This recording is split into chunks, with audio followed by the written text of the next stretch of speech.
Bonjour Magali Philippe. Bonjour Simon, savez-vous quel est le lien entre des rues jonchées de déchets en Tunisie et les réseaux sociaux? Je sais pas, j'imagine quelques photos, quelques tweets peut-être. Alors on n'est pas loin, des selfies figurez-vous, et quand ils servent à dénoncer l'inertie des autorités dans la gestion des ordures en ville, on les appelle des selfies poubella.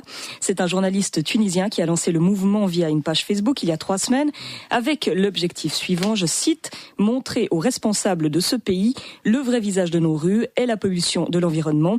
Un mouvement qui s'est répandu sur Twitter où le hashtag selfie poubella, suivi du nom de quartier concerné, s'est répandu comme une traînée de poudre. Ouais, c'est en effet une manière plutôt efficace de se rendre compte de l'étendue des dégâts. J'ai sous les yeux plusieurs de ces selfies poubella, comme vous dites. Alors des femmes, on a des ados, des familles qui posent devant des tas d'ordures qui se répandent sur des trottoirs ou dans ce qui a l'air d'être des parcs. C'est un parc public. Pourquoi les selfies et pas juste des photos de ces déchets? Alors parce que déjà les selfies c'est un vrai phénomène de société. Tout le monde en fait, des stars aux politiques en passant même par les astronautes.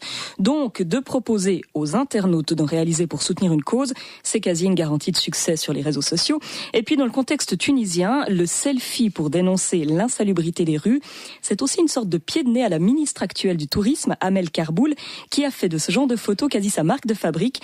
Elle en a même publié depuis sa salle de bain. Donc ces selfies devant des ordures, c'est une manière de la part des internautes tunisiens, une manière de la rappeler à ses responsabilités, c'est ça? C'est ça, de lui dire notamment qu'être ministre du tourisme aujourd'hui en Tunisie, c'est aussi faire en sorte de ne pas dégoûter les vacanciers étrangers quand ils visitent Tunis, Sousse ou Bizerte. Donc cette page Facebook, ces tweets, ces selfies qui se répandent dans le monde entier via l'effet viral, appuient là où ça peut faire mal, le tourisme étant une des principales ressources du pays. Une idée qui fait déjà des émules, pas en Suisse. Mais hier, un twitto-albanais proposait de lancer une opération similaire dans son pays. Voilà, ça commence, ça devient viral. Se prendre en photo devant des ordures pour dénoncer la nonchalance des autorités en matière de gestion des déchets, le selfie poubelle.